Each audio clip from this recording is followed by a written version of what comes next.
Good morning, everybody.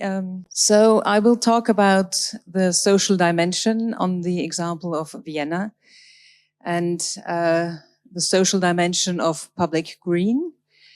In general, there is one very key issue about this, because it's not only about green, it's also about us and everybody who's dealing with cities and the life in it from a professional side as well.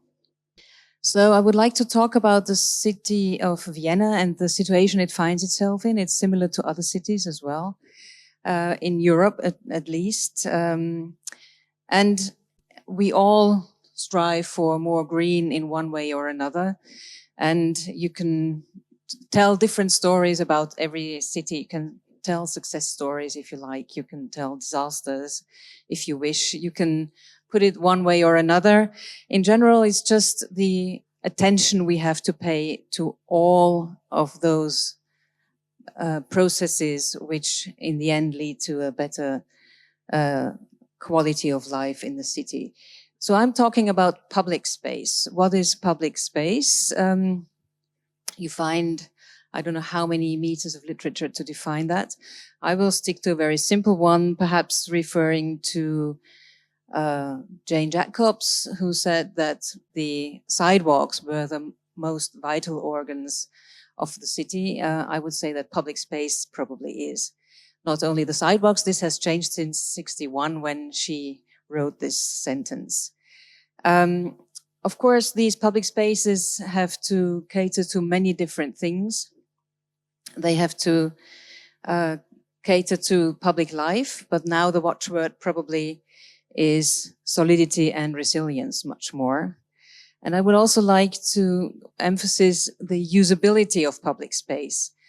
Peter McHughes coined the term publicly usable space rather than public space as such. It's not so much related to the ownership, but to what we can do with it and who can do something with it. So it's space which we can use, but it's obviously also delivering very many other important qualities for health. We heard about that as well. And it's also about our culture. So the design itself is also something we have to take into account. Many or most of you know Vienna. It's located in the middle of the continent. This is not only important to find it, it's also important in terms of climate, because this continental climate means that it's warming up much more than the edges towards the sea, which you are lucky to have some little connection. We don't have it. And also the glaciers melt away, so the cooling effect of the mountainous areas is very much reduced in these days, and they're going to be gone. That's a fact, within at least 100 years, if not much earlier. So this continental climate threatens the people living in Vienna much more than in other areas. And on top of that, of course, it is a very, very dense city in European terms, at least, not compared to Singapore, of course. And there we have all kinds of challenges related to these recent developments of climate change. We will have to, of course, take care of the climate which is there now. We have to mitigate its effects. We have to take care of the rainwater, which has already been mentioned. And the recent disasters are a sad proof of that development.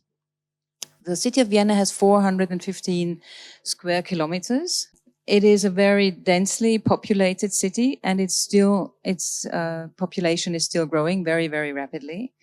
By 20,000, up to 25,000 inhabitants a year, which is rapid growth for a city like that. And it is, of course, also growing in terms of density in building. This is the last time when the city had over 2 million inhabitants. That was in 1910. And you see that those inhabitants lived in a much smaller, in much smaller buildings and on a much smaller space in general. So now the city is expanding. We need more space individually. We need more space for the growth of the population. And all of those numbers are really quite threatening in a way. It's migration to some extent. It's the Austrian growth of the population as well. And it's, of course, the growth of the city. The urbanization is taking part all over Europe, and it's also an important development in the city of Vienna. The city is very good at collecting high scores in different rankings. You can see some of the recent rankings here, and one of them is also about green. It's you know that all these rankings have different routes and different ways to be counted, but nevertheless, Vienna has also won a prize as a green city. And what you can see here, I'm sorry for this. This is the Danube Park. It's on the other side of the Danube. It's a park of 67 hectares. It was conceived for 100 hectares in 1964, and it's what we have left from the Vienna International Garden Show in 1964. However, these green spaces which Vienna has are largely around the city more than in the city itself. This is a normal development in any European city, growing from a dense center to less denser edges, which is now changing, of course, but still it is very unevenly distributed, and that's where the social question comes in as well. So this is much more what Vienna looks like. The green is all around and there's hardly anything in the middle. But of course, that's where the people live. And this distribution implies that within the built-up area, the metropolis has a much smaller proportion of green, of course. And in some of the older quarters, it's even negligible, so it's not there. And if you look at distribution, you see that that's the map, but it's the same more or less as what you have seen in the graph before, that it's all around. We have these hills in the west, and it's a wonderful area for recreation. It's not within 300 meters for most of the people. We have the Danube and the Danube Island, which is a huge recreational area, which is wonderful. It's great that it's there, but it's not within these 300 meters. And of course, we also have places like this, and they're not so few. And when you talk about the existing trees in the city, which we have to take care of, it's also the existing city. Most parts of the European cities have already been built. So we have to take care of the existing situations and the existing quarters, at least as much as for the new quarters. And in the new quarters, it might even be a little bit easier. This is one street in the 10th district. And of course, there are boulevards in Vienna. The Ring Road is very famous. It's been there for more than 100 years. It's also a decision, a political decision, which had been taken in other countries in Europe as well, to slope the fortifications, build a ring road, and have a wonderful boulevard around the city. And I wonder where those huge decisions are now. So that's a question which is really, really very important.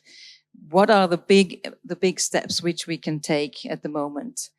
And if you look at the expansion areas of the 1900s, more or less, that's what it looks like, the Gründerzeit, more or less. It's the area where very dense buildings have been built for a very long time, and densification is still going on. In some of these areas, you can talk of one city which is being added, a one layer or perhaps even two layer city added on top of those existing buildings, which of course also raises the demand for green spaces in a city, and it raises the question of green space justice. And if you talk about green space justice, the scholarly definition would be that it's in the overlap between social and environmental justice. Environmental justice is about the even distribution of environmental impacts, both positive and negative. So the positive ones, of course, would be some which have already been mentioned, but would probably also be the question of health and the lack of overload. So it's the minimization of the negative effects as well as the increase of positive effects for everyone. And social justice, of course, is a very political issue as well. It's a societal question of resources, access to resources, of participation, and of all kinds of social distribution. So in the overlap of those two, we talk about the green space justice. It's not only, but very, very strongly about the spatial distribution of green spaces in the city.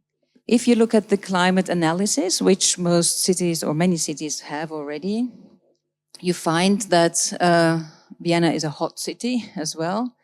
You see, of course, the red is very hot and the green or even bluish are cooler areas. And what I would like to emphasize also are these hatched fingers coming into the city, which are the cool air corridors, which are very, very crucial. They have always been, there was some attention for them even in the 19th century, but still now they become very important because of obviously the necessity to cool down the city at night when we sleep, when we recover. And this corridor is one big corridor along the Danube, of course.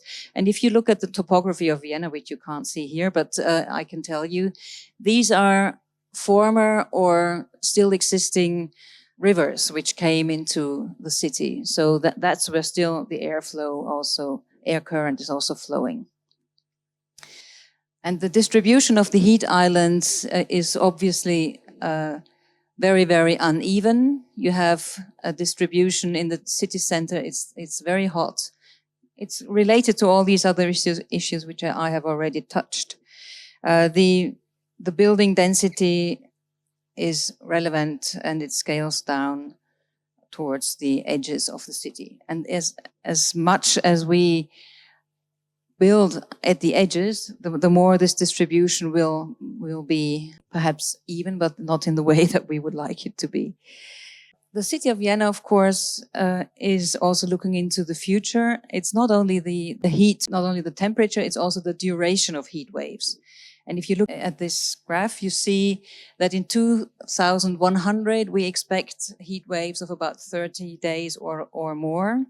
So it doesn't cool down below 20 degrees, also not at night, for several weeks or even more than 1 month. And that's, of course, quite threatening. The municipal administration in Vienna is aware of that fact. It's nothing new. We've been talking about urban heat islands for decades already, and it's been there for a long time in the discourse. It's in all those documents, in the development plans. It's all there. And also the social question is there. It's based on research. It's based on good examples of other cities. It's based on very good professionals collaborating with the city, but also very good experts within the city. So it's a knowledge which is there, and the question is, how can you put it into reality? That's the big issue. These examples are more or less similar to very many other European cities. We've done some research about that, and sometimes even the wording is the same. So if you look into the climate strategies, you find similar explanations and goals in almost every city, and Vienna is claiming to become what in German is Klimamusterstadt, which is a climate model city. So they want to be at the forefront of the ones who can deal with these issues and challenges very well. If you look into the history of Vienna, you can see that there is a tradition. Vienna is a very paternalistic city. We've had a social democratic government since 100 years, a bit more even, with the exception of National Socialism. And in the 1920s, social housing projects, 20s and 30s, were realized for 60,000 living units, apartments, which is an incredible number.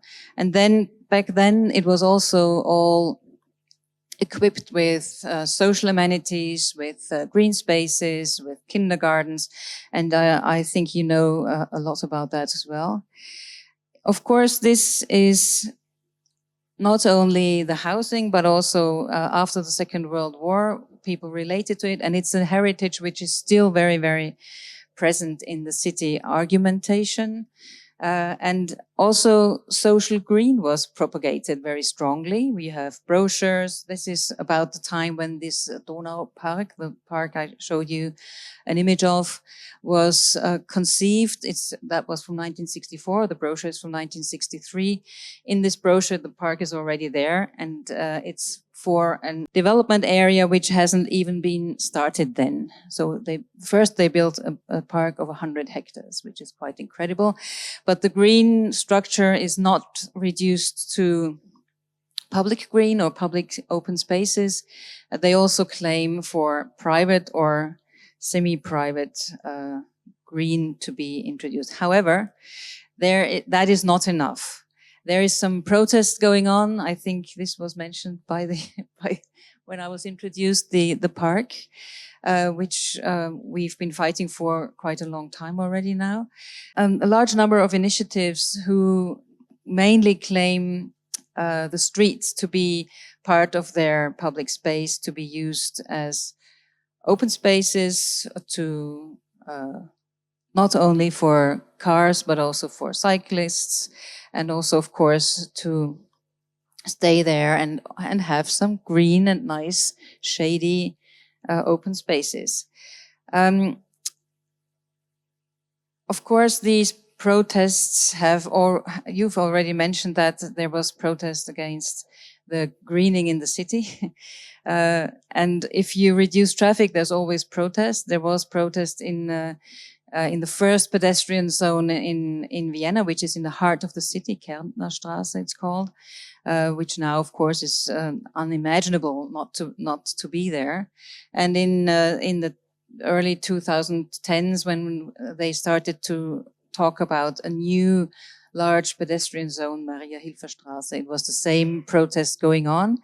Of course, in the end, it transformed into a high level of approval, and even business people and shop owners are really very happy about it.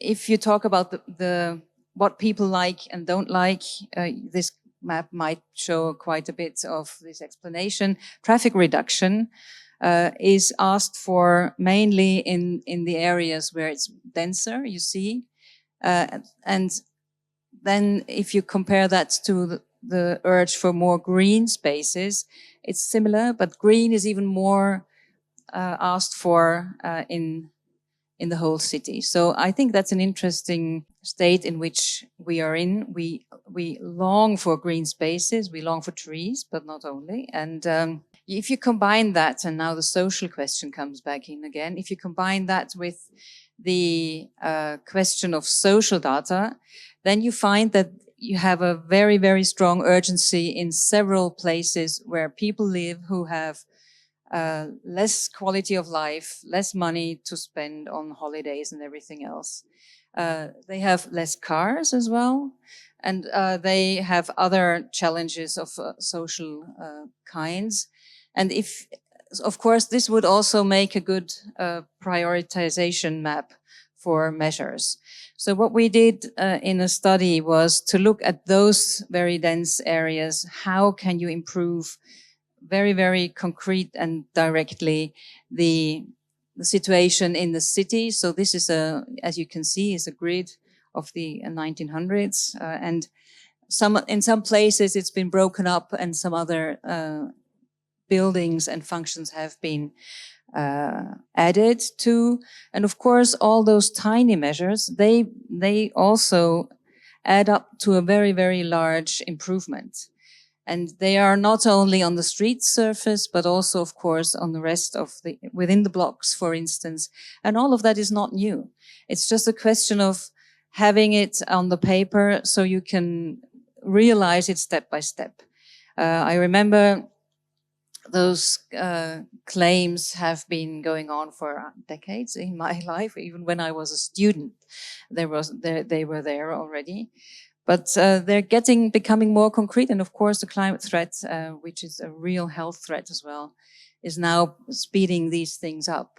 We did some calculations as well. And if you look at these small parks, which are little block parks in this Gründerzeit, in this densely built up area, we tried to find out how you could enlarge the green spaces. Of course, it's parking lots, parking spaces, and perhaps even streets. But if you count it all together, you find that in this underprivileged, equipped areas, you can realize a new Donaupark, which is a real high number of square meters, if you look at that. And the street has been a space of protest for a very long time. Perhaps this is not really protest, but it's a way to make use of something which is there. And that's what it's about. The streets are there, and it's the only space left in the densely built up areas. And of course, you may think that perhaps we have already moved from the sidewalk to the parking spaces, but not further than that. But in general, this is going to be implemented more often. For many of the measures you see are either temporary or they are very punctual. And what I'm really pleading for is a very strict prioritization, both spatial as in content, to realize those measures. This is the oasis. It's called the neighborhood oasis in Vienna. You can apply for it if it's in front of your front door. You can have 2 parking spaces to be used like that. You're the one. It's not unsealed, which is would be much better. But then, of course, the temporality is another question. So you have to apply for it. There is support. You get some money. You have to take care of it. You have to water the plants.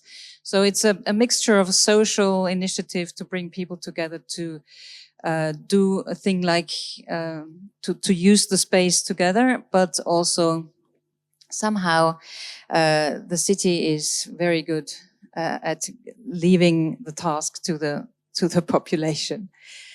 There is another initiative which has been there since the 1970s, urban renewal offices. They're also really good in initiating and also encouraging measures and activities. And that's an example where one of those offices has made a deal with the owner of a garage. It's called Garage Grande.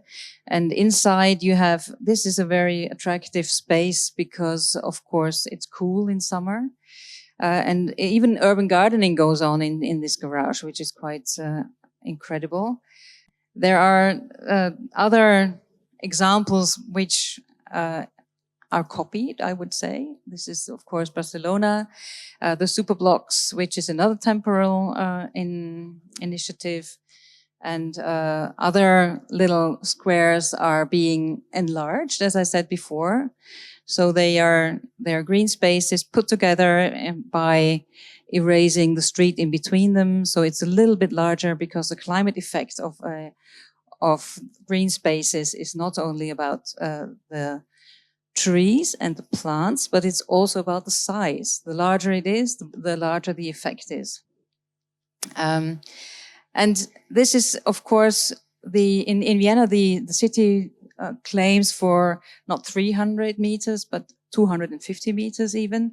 That's in the development plan. It's not realized everywhere, of course. And I'll finish by showing you one of the new developments, which I have started with already, also my lecture. This is Neues Landgut. It's been developed in a period where the Green and Red coalition was there in Vienna, in political terms. And of course, it's all based on biodiversity rules. It's based on sponge city principles. The hard surface is minimized. There is a lot of very few traffic in it, hardly any. There is a connection between the squares and the parks.